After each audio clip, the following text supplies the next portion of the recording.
మా రైతు కుటుంబ సభ్యులకు నమస్కారాలు. నేను బ్రహ్మయ్యనాథన్లు మాట్లాడుతున్నాను. ఇప్పుడు నారుమట్లు ఆల్రెడీ ఈ సీజన్లో చాలామంది వేసేసుకుని 90% నారుమట్లు పోసుకోవటం జరిగింది. ఒకళ్ళు 10 రోజులు 15 రోజుల వయసు, ఒక్కొక్కరు ఇది నాటడానికి కూడా వచ్చినాయి. అయితే మనము సేంద్రియ వ్యవసాయంలో ఇంకా పోసుకోని వాళ్ళు నారుమట్లు పోసుకోవాలి సార్. ఇప్పుడు మాకు ఈ నర్సరీల్లో ఇచ్చుకుంటున్నాము, చాలామందిని గ్రూప్గా కలిసి మాకు ఆర్గానిక్ చేయాలి అని అంటే నర్సరీలో వాళ్ళకి పెద్ద నాలెడ్జ్ లేదు, ఆర్గానిక్ అంటే మాకు తెలియదు, మేము చేసే పద్ధతులు అయితే పెంచుతామని అడుగుతున్నారు. మరి మాకు కూడా కొంత అవగాహన ఉంటే మేము గైడ్ చేసుకునైనా ఆర్గానిక్లో నార్మల్ పెంచుకుంటాము అని చాలామంది రైతులు అడగటం జరిగింది. బట్ మనకి అప్పుడు ఉన్న టైంలో మనం బేసికల్లీ మేము నార్మట్లు బెడ్ల మీదే మట్టిలో పెంచాం కాబట్టి నాకు మట్టి మీద నాలెడ్జ్ ఉంది. మట్టి మీద పెంచేదే అప్లికేషన్ లాస్ట్ ఇయర్ చేశాం కాబట్టి దాని మీద నాలెడ్జ్ ఉంది. బట్ ట్రే సిస్టంలో నాకు వాస్తవానికి నాలెడ్జ్ లేదు. అయితే ఆర్గానిక్లో ట్రే సిస్టంలో నర్సరీలో నార్మట్లు ఎలా పెంచాలి అనే దాని మీద నేను ఒక ఫార్ములాస్ తయారు చేసి దాని ప్రకారం ఇప్పుడు అప్లికేషన్లోకి వెళ్తున్నాము. ఈ సీజన్లో ఇప్పుడు ఈ 2 నెలలు 3 నెలలు పాటు ఈ నారుమెట్ల మీద రోజువారీగా ట్రయల్స్ వేయటం జరిగింది. రేపు అక్టోబరు నవంబర్లో పచ్చిమిర్చికి ఏదైతే రైతులు నారుమట్లు షేడ్ నెట్స్లో పిచ్చుకుంటారో ఆ టయానికి ఆర్గానిక్లో షేడ్ నెట్ కింద ఆర్గానిక్లో ఎలా చేయాలి అనేది కంప్లీట్ డేటా అనాలిసిస్ చేసి ఫార్ములా తయారు చేసి ఇవ్వటం జరిగింది. అప్పుడు అక్టోబర్ నవంబరు డిసెంబర్లో పచ్చిమిర్చికి నారుమట్లు పోసుకునేటప్పుడు ఈ నాలెడ్జ్ నెట్స్ వాళ్ళకి ఇన్ఫర్మేషన్ ఇస్తే వాళ్ళు ఆర్గానిక్లో పెంచి ఇవ్వటం జరిగింది. దానికోసం ప్రయోగాత్మకంగా మేము నారుమట్లకి రీసెర్చ్ ప్రాజెక్టు ఇప్పుడు స్టార్ట్ చేయడం జరిగింది ట్రే సిస్టంలో. ఫస్ట్ అంటే దీంట్లో కొంచెం మార్పులు చేర్పులు జరుగుతూ ఉంటాయి. రోజువారీగా అప్డేటెడ్గా గ్రోత్ చూసుకున్న తర్వాత మ్యాక్సిమం 3 మంత్స్లో ఒక 15-16 అప్లికేషన్స్ చేస్తాము. 15-16 రకాలుగా అప్లికేషన్స్ చేసి final application September ending October first week కల్లా రిలీజ్ చేస్తాము. దీంట్లో ప్రధానంగా ఏంటంటే మనం కొబ్బరి పిట్టు ఇవన్నీ డీకంపోజింగ్ ఇప్పుడు నార్మట్లు షేడ్ నెట్లో పెంచే వాళ్ళు వాడే మెటీరియలే మనం తీసుకోవటం జరిగింది. ఈ డీకంపోజ్డ్ కొబ్బరి పిట్టు అనేది దీనికి మనం సదాశివరావు గారి చేత ఆవు ఎరువుని మన బ్యాక్టీరియాలతోటి డీకంపోజ్ చేసిన మాన్యూర్ తీసుకోవటం జరిగింది.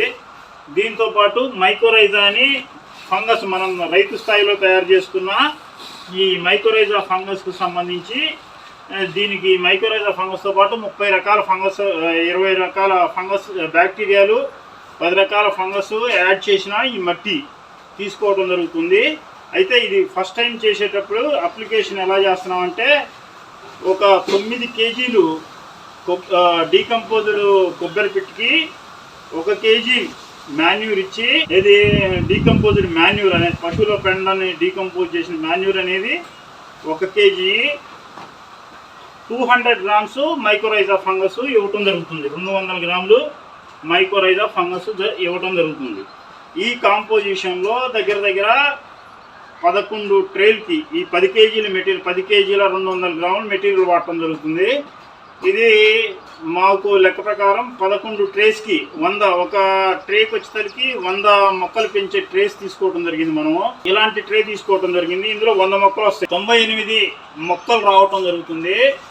100కి 2 మొక్కలు తక్కువ అనుకోండి. ఇలా 11 ట్రేలకి వస్తుందని అనుకుంటున్నాము. ఆ ప్రకారంగా చూసి క్యాల్కులేట్ చేసి పోయటం జరిగింది. ఇందులో ప్రధానంగా ఏంటంటే మనం నారు పెంచుకునేటప్పుడు గ్రోత్ పెరుగుదలకి ఒక మందు, తర్వాత పెస్ట్ రాకుండా ఒక మందు, ఇట్లా రకరకాలుగా ఒక 8-10 స్ప్రేలు చేస్తున్నాము. అయితే మన ఉద్దేశం ఏంటంటే మొక్కకి కావలసిన సకల పోషకాలు భూమి నుంచి అందితే దానికి ఏ పెస్ట్ అటాక్ చేయదు, ఏ పెస్ట్ కూడా దాన్ని ప్రభావితంగా మనకి డ్యామేజ్ చేయదు అనేది నా ప్రగాఢ విశ్వాసము. దానికి సంబంధించి మాన్యూర్లోనే 200-300 రకాల పోషకాలు మొక్కకు దొరికినట్టయితే ఈ తెల్లదోమ కానీ పచ్చదోమ కానీ ఇలాంటి పెస్ట్ అటాక్ చేయవనేది మన ప్రగాఢ విశ్వాసం. ఇంతకుముందు మనం ఈ నార్మట్లకు సంబంధించి మునగ మీద అప్లై చేసాము, బ్రహ్మాండమైన రిజల్ట్ వచ్చింది. 50 రోజులైన ఇంతవరకు ఒక స్ప్రే అనేది దానికి కొట్టకుండానే మంచి ఈ రోజు కూడా పెస్ట్ అనేది అటాక్ కాలేదు. అదేవిధంగా నారుమట్లలో కూడా మన మిర్చిలో కూడా నారుమట్లు పెంచడానికి ఈ మెథడ్ అప్లై చేసి సక్సెస్ చేసి అక్టోబర్ నాటికి ఈ ఫార్ములా అనేది నార్మట్లు ఈ నర్సరీలో నార్మట్లు పెంచే ఫార్ములా అనేది అప్డేట్ చేయడం జరుగుతుంది. దానికి సంబంధించి ఇప్పుడు ఏ విధంగా చేస్తున్నాం అనేది మీకు వివరించడం జరుగుతుంది. 9 కేజీలు కొబ్బరి పిట్టి తీసుకోవడం జరుగుతుంది. ఇది డీకంపోజ్డ్ మెటీరియల్, నేను డీకంపోజ్ చేయలేదు. మార్కెట్లో దొరికే డీకంపోజ్డ్ మెటీరియల్ కొనుక్కొని వచ్చి ఈ అప్లికేషన్ చేస్తున్నాను. ఇది 9 కేజీలు తీసుకోవడం జరుగుతుంది.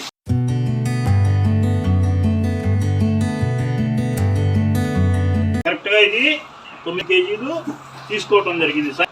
తర్వాత ఇప్పుడు 1 కేజీ డీకంపోజ్ మన నాటు ఆవుల ఎరువుని డీకంపోజ్ చేయటం జరిగింది 40 రోజులు. ఆ డీకంపోజ్డ్ ఎరువు 1 కేజీ తీసుకోవటం జరిగింది. డీకంపోజ్డ్ ఎరువు ఏదైతే ఉందో ఇది 1 కేజీ తీసుకోవటం జరిగింది. దీని తర్వాత 200 గ్రాములు మైకోరైజా అనే ఫంగస్, ఆ మైకోరైజా ఫంగస్తో పాటు 20 రకాల బ్యాక్టీరియాలు, 10 రకాల ఫంగస్లు ఆ మట్టికి యాడ్ చేయడం జరిగింది. 200 గ్రాముల మైకోరైజా ఫంగస్ తీసుకోవడం జరిగింది. ఇప్పుడు దీన్ని 3 రకాలని మూడింటిని మంచిగా కలిసేటట్టు కలపడం జరిగింది.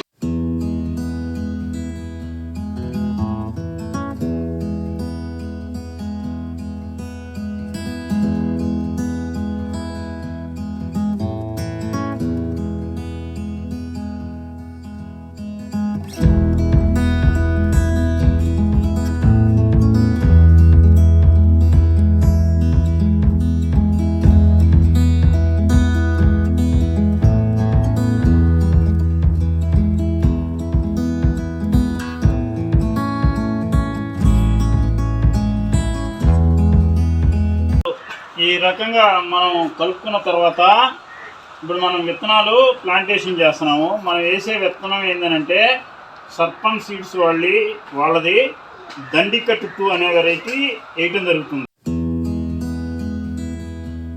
ఇది ఏంటి అని అంటే మనం ఆర్గానిక్ ఫార్మింగ్ చేసినప్పుడు మనకు ట్రేడ్ లోపల ఏమవుతుందనంటే ఇప్పుడు మనం వినియోగదారులకి అమ్ముకోవాలన్నప్పుడు ఈ తొడిమలు తీపియటం కష్టమవుతుంది. ఈ తొడిమలు తీపిచ్చి వాటిని పౌడర్ చేయించి అమ్మటం అనేసరికి తొడిమలు తీయటానికి టైము తర్వాత మనీ వేస్ట్ అవుతుంది. తద్వారా వినియోగదారుడికి రేట్ ఎక్కువ అవుతుంది. అందుకోసమని అసలు తొడిమ అనేది చెట్టు నుంచి ఒలిసేటప్పుడే తొడిమ అనేది లేకుండా వస్తే బాగుంటుందనే ఉద్దేశంతో ఈ రీసెర్చ్ కంపెనీస్ ఏవైతే ఉన్నాయో వాటిని అన్నింటినీ మనం అప్రోచ్ అయ్యి ఈ సర్పన్ సీడ్స్ వాళ్ళ దగ్గర దండికట్ అని ఒక వెరైటీ, ఇది ఆఫ్రికా దేశాలకి వాళ్ళు సీడ్ ప్రొడక్షన్ చేసి ఎక్స్పోర్ట్ చేస్తారు. అక్కడ జనము తొడిమలు లేని కాయల్ని చెట్టు మీద నుంచే కోసుకొని పౌడర్ చేసుకొని మార్కెట్ చేసుకుంటున్నారు.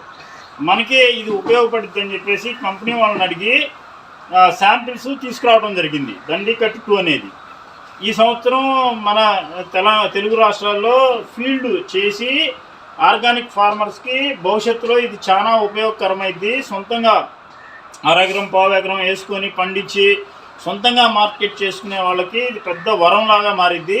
ఆ ఎక్స్పీరియన్స్ అనేది మనం రైతులకి క్రియేట్ చేయాలనే ఉద్దేశంతో ఈ వెరైటీని ఫీల్డ్ చేయడం జరుగుతుంది. అందుకోసం ఈ విత్తనాలను పెట్టడం జరిగింది. అయితే వీళ్ళు కంపెనీ వాళ్ళు ఏం చేశారంటే ఇందులో మీకు శాంపిల్స్ ఇస్తున్నాం కదండి, ఫ్రీ ఆఫ్ కాస్ట్కే ఇచ్చారు, మనకి డబ్బులు ఏం తీసుకోలేదు. శాంపిల్స్ ఇస్తున్నాం కాబట్టి కొంచెం ఇది ఈ సంవత్సరమే కాదండి 2 years బ్యాక్ ఇది మొలక శాతము 50% ఉంటుంది, చూసుకొని చేసుకోండి అని చెప్పి ఇచ్చారు. అందుకోసం అని చెప్పేసి మనం ఏం చేస్తున్నామంటే మామూలుగా ఒక ట్రేలో ఒక హోల్లో ఒక బెజ్జంలో ఒక విత్తనం వేసుకుంటాం, హైబ్రిడ్ వెరైటీస్ ఏవైనా. ఈ మొలక శాతం తక్కువ ఉంది కాబట్టి మేము 2 విత్తనాలు వేస్తున్నాం. ఇప్పుడు ఆ 2 విత్తనాలు వేసి ట్రే ఫిల్లింగ్ చేస్తున్నాము. ఇప్పుడు మీరు ఆ వీడియోలో చూడొచ్చు.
10 కేజీల 200 గ్రాముల మెటీరియల్ తోటి దాదాపు మాకు 11 ట్రేలు వస్తున్నాయి.